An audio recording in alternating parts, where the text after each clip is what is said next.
To get started, launch the IMO app on your phone.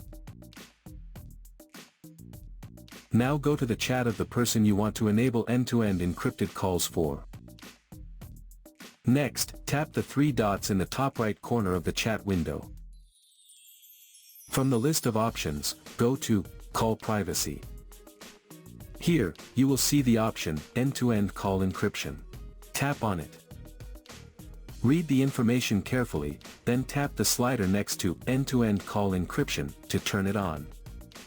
From now on, all future calls with that person will be end-to-end encrypted, ensuring that only you and the other person can hear or see the call, no one else, not even IMO. A notification will appear in the chat window for both you and the other person, confirming that you have enabled end-to-end call encryption.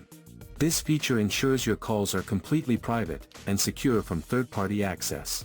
Keep in mind, this will enable end-to-end call encryption for this person only.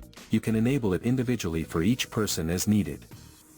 So that's how you can enable end-to-end call encryption for each person on IMO.